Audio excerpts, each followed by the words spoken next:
کہانی غلام رسول اور کنیز فاطمہ کی میلاد کی تیاری۔ ربیع الاول کا مہینہ شروع ہوا تو گاؤں میں ہر طرف خوشی کا سما تھا۔ چھوٹا غلام رسول اسکول سے واپس آیا تو دیکھا کہ اس کی بہن کنیز فاطمہ صحن میں جھاڑو لگا رہی ہے۔ غلام رسول نے پوچھا، باجی یہ سب کیوں کر رہی ہو؟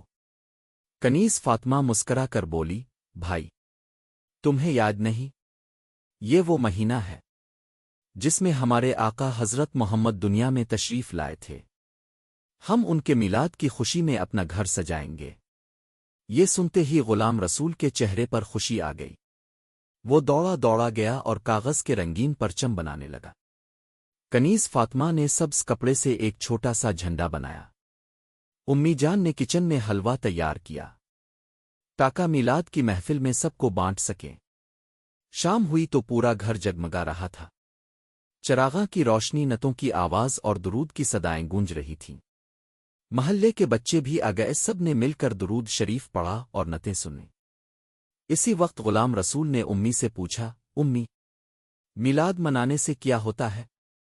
امی جان نے پیار سے کہا، بیٹا جب ہم اپنے آقا کی آمد کی خوشی مناتے ہیں تو اللہ ہم پر اپنی خاص رحمتیں نازل کرتا ہے، ہمارے گھر میں برکت آتی ہے، دلوں کو سکون ملتا ہے اور فرشتے دعائیں دیتے ہیں۔